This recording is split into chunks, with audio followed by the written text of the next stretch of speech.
lost son and the compassionate father. This parable is Jesus' response to those who are grumbling about him welcoming sinners. This context invites us to hear this story from the perspective of the Father and the Son who remains. Let us rise in body or spirit for the reading of the gospel as told in Luke chapter 15. Now all the tax collectors and sinners were coming near to listen to him, and the Pharisees and the scribes were grumbling and saying, "This fellow welcomes sinners and eats with them." So he told them this parable. There was a man who had 2 sons. The younger of them said to his father, "Father, give me the share of the wealth that will belong to me." So he divided his assets between them. A few days later, the younger son gathered all he had and traveled to a distant region, and there he squandered his wealth in dissolute living. When he had spent everything, a severe famine took place throughout that region, and he began to be in need. So he went and hired himself out to one of the citizens of that region, who sent him to his fields to feed the pigs. He would gladly have filled his stomach with the pods that the pigs were eating, and no one gave him anything. But when he came to his senses, he said, "How many of my father's hired hands have bread enough to spare? But here I am dying of hunger. I will get up and go to my father, and I will say to him, 'Father, I have sinned against heaven and before you. I am no longer worthy to be called your son. Treat me like one of your hired hands.' So he set off and went to his father. But while he was still far off, his father saw him and was filled with compassion. He ran and put his arms around him and kissed him. Then the son said to him, 'Father, I have sinned against heaven and before you. I am no longer worthy to be called your son.' But the father said to his slaves, 'Quickly, bring out a robe, the best one, and put it on him. Put a ring on his finger and sandals on his feet, and get the fatted calf and kill it. And let us eat and celebrate, for this son of mine was dead and is alive again. He was lost and is found.' And they began to celebrate. Now his elder son was in the field, and as he came and approached the house, he heard music and dancing. He called one of the slaves and asked what was going on. He replied, 'Your brother has come, and your father has killed the fatted calf, because he has got him back safe and sound.'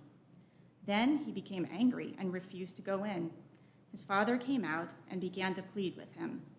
But he answered his father, 'Listen, for all these years I've been working like a slave for you, and I've never disobeyed your command, yet you have never given me even a young goat so that I might celebrate with my friends. But when this son of yours came back, who has devoured your assets with prostitutes, you killed the fatted calf for him.' Then the father said to him, 'Son, you are always with me, and all that is mine is yours. But we had to celebrate and rejoice, because this brother of yours was dead and has come to life. He was lost and has been found.'" These are holy words for all God's people. Thanks be to God. You may be seated.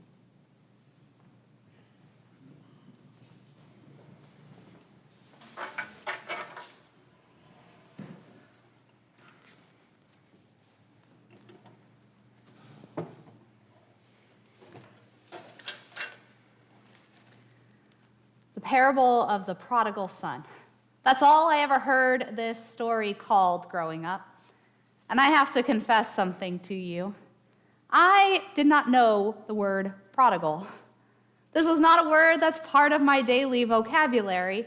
And so for a really long time, I thought it was a fancy church word that meant lost. It wasn't until I was older that I decided maybe I should actually check that. And I looked up the word to discover 2 things. First, apparently there are people who use the word prodigal apart from this story. I didn't know that. The second thing I learned is that it doesn't mean lost at all. Prodigal has to do with being excessive and lavish and in a reckless, sort of wasteful kind of way. I had no idea that's what the word meant. I only thought it was lost. And so when I learned that that's what it meant, I started to have whole other kinds of questions for this story. Like, are we sure there's only one prodigal character? And is it only the youngest son? You see, every Sunday school lesson I ever learned, kudos to my Sunday school teachers, I remember them, is that it's the youngest son, the one who demands his wealth and then goes away and squanders it. This is the prodigal son. Even when I thought it meant lost, it fit. He's the one who goes off and then returns. Maybe he's truly repentant. Maybe he's just hungry. He comes with a carefully constructed, rehearsed speech. But either way, he was the story. The main point was about him. Except that I realized Jesus tells this story to some of those religious leaders who are already upset that he is welcoming those, quote, sinners and tax collectors way too freely. A story about a son who is recklessly wasteful and then comes back and is met by a father who welcomes him is not surprising to these characters. That's what they're grumbling about in the first place. It's the elder son, the one who resists the father's invitation to come in and celebrate, that would probably hit a little closer to home for those religious scribes who are hearing the story, which makes me wonder if maybe that's not the point of it. Although there's this saying that we have, maybe you've heard it, the victor tells the story. The victor writes the histories. And many of the stories we have, including this one, we hear from religious scribes and religious leaders who could tell it and let the emphasis fall where they wanted it to. Fall to that no good younger son. Turn away from that elder one. Just ignore he's even there. After all, let's just call it the prodigal son, not son's son, and leave it there. It's not lost on me that most of the people that I have heard this story from most self-identify with being the elder son, the faithful, dutiful ones who work day in, day out, and often feel overlooked or wonder what difference it makes. Occasionally, I'll hear a story from those who know firsthand or have some experiences of being the younger son, lost and returning. But most often, it's from the other perspective. It's not lost on me that I stand as a religious leader before you and recount the story again. It reminds me of the book that I read during children's time. They all saw a cat. In the story, every creature sees from its own perspective, its own experiences. The mouse sees this terrifying, fearsome creature. The fish sees through its glass bowl only great, big, distorted, hungry eyes in front of it. The child sees a friendly companion. The flea sees a sea full of fur and nothing else. The story reminds us that while all of these experiences are true for the one telling it, it also has a lot more what they see to do with their own experiences than just the cat itself. And so what we see is that the mouse is afraid. What we see is that the flea is tiny. Everything looks huge to it. The child likes cats, or he wouldn't be grinning. So it is with Jesus' story that it is often told through the perspective of elder son types. Good, faithful, religious, dutiful, obedient types. They tell the story through their righteous or sometimes self-righteous perspective. From this perspective, they can cast that as the prodigal son being that no good younger brother of theirs. They can make the whole story about him as though it's the only perspective to the story, as though there is not a little prodigal in all of the characters in the story. We've already spent some time with the first one, the youngest son, who is often cast most easily as the prodigal son, who demands an inheritance early in a sharp rejection of his father. To take the inheritance before his time, and then to go off and squander it on his own pleasure till he is reduced to tending to pigs in a famine, and he comes up with this rehearsed speech because he's hungry. Many of us are familiar with the prodigal son. Maybe from time to time we will actually resonate with him. Or maybe we are happy to typecast other people as him. But here's the thing about this first prodigal character. He seems to be met by an even more prodigal father. The one who waits every day, scanning the horizon. The story says that the father sees him while he's still far off. Do you know how you know if someone's coming when you don't have an announcement? You see them when they're far off? It means you are waiting. It means you are watching. Every morning, the father is wasting his time, from some perspectives, scanning the horizon. He has no logical reason to expect that that son of his is going to return. And yet he stands and he watches. I said he has no logical reason, but he does have a good reason for standing and doing that. His good reason is because he is a compassionate father, a father full of love. And so he will take his space, stand morning by morning to scan the horizon in the hope that he will catch a glimpse of his son. It's how he sees him that time when finally the day arrives that the sun shows up on the horizon. And he runs to him. I imagine him just sprinting towards him as fast as his legs can carry him to welcome his son with arms open wide, with a hug and a kiss. And he cuts off his son's rehearsed speech. In fact, the speech changes. The son had planned with this whole speech that would end with, "Treat me like one of your hired hands." Because he remembers his hired hands, his father's hired hands, ate well, and he is hungry. But when his father comes and greets him with compassion, his speech changes. He leaves off the ask. He just says, "Father, I have sinned, and I am not worthy of being called your son." There's something different here. His father's compassion can dissolve the scheme that he came with. And he meets him instead with a change of clothes and the finest adornments and a call for the best of the flock, because we are going to celebrate. How extravagant is that mercy?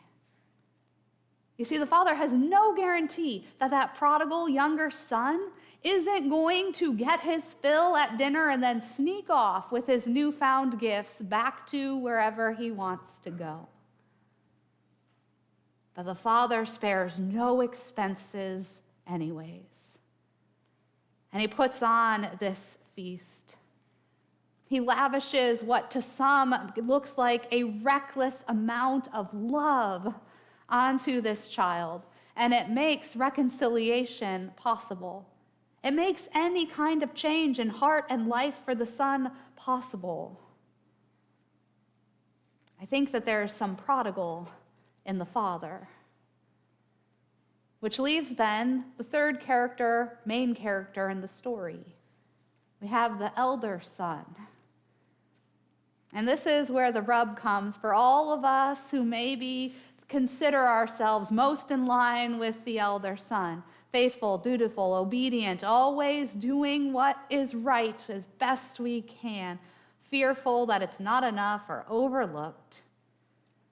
Here comes that prodigal son. I think that he too has a little bit of the wastefulness in him. Wasteful of the extravagance he has already received because he cannot see it any longer. All he can see is what he does not have. He comes in from fields where he has been working like he does every day. And he sees the celebration and whoo, he is miffed. He is not about to go in and join that celebration, especially not when he finds out it is for that no good brother of his. Actually, he doesn't even call him a brother anymore. Did you hear what he says to his father? That son of yours. No relation to me anymore. that son of yours. He rejects his brother's return. And when his father comes and begs, please come in, join, it's for you too, it's for all of us, he refuses. Or at least his story is unwritten. We don't know what he does next. He can see only through his own bruised pride, only through his hurt feelings, maybe through his own rejection. Maybe what he is seeing is his carefully constructed worldview falling apart because of mercy. He has constructed a worldview in which everything you work for and earn, everything, and then here comes mercy, and that all unravels because mercy is just doled out generously by the Father. His Father begs him to see, look, everything that I have already, it is yours too, including now this brother of yours who went off and is back.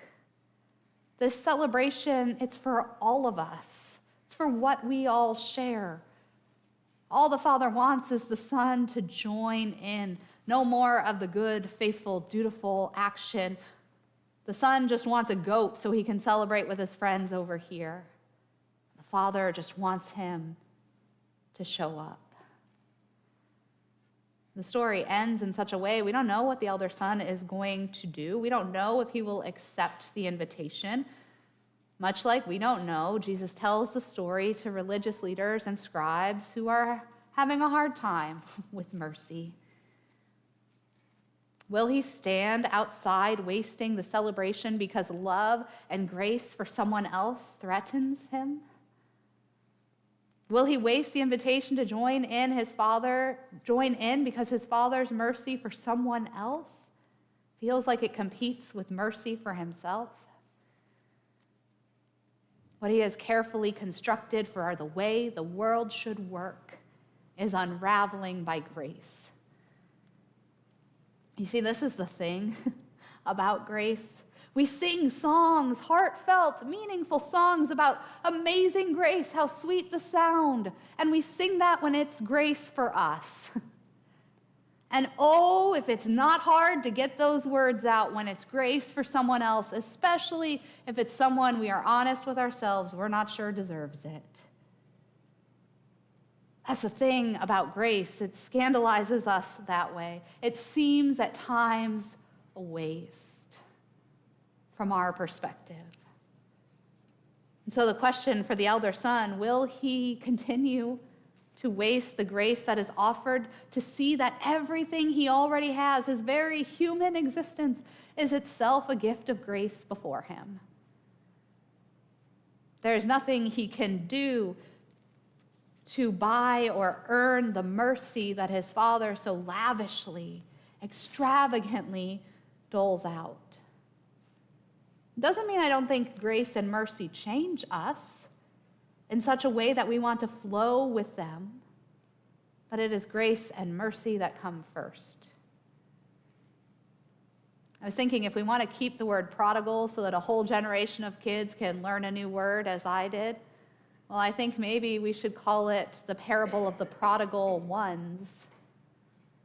I don't think there's a singular prodigal character only. I've heard this story since then called the parable of the compassionate father. I've also heard it, another one that I think fits occasions for celebration. How nice is that? At the end of the story with our kids, they all saw a cat.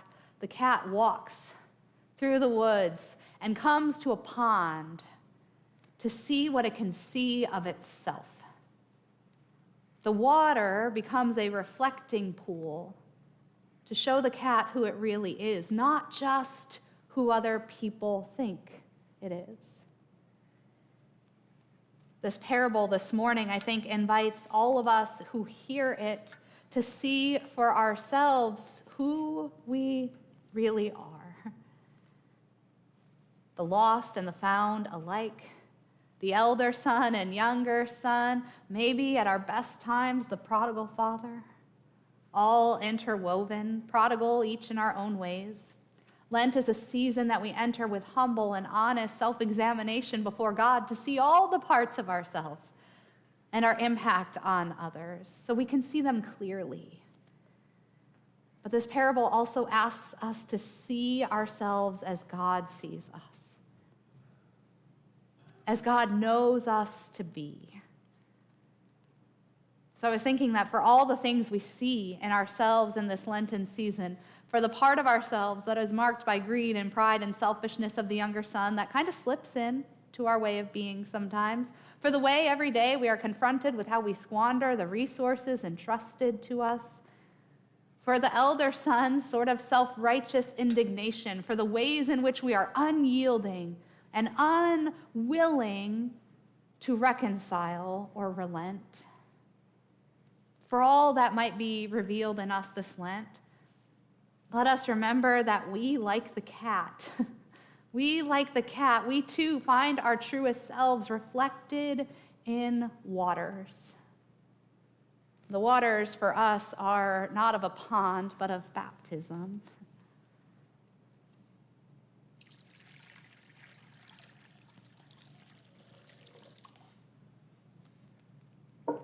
These waters are an emblem of God's lavish, extravagant, reckless mercy, grace poured out, freely given, that goes before us, grace that is poured out to welcome us home before we've even had a chance to wander off. Grace that sees us toiling away in the fields day by day and knows the gift of that.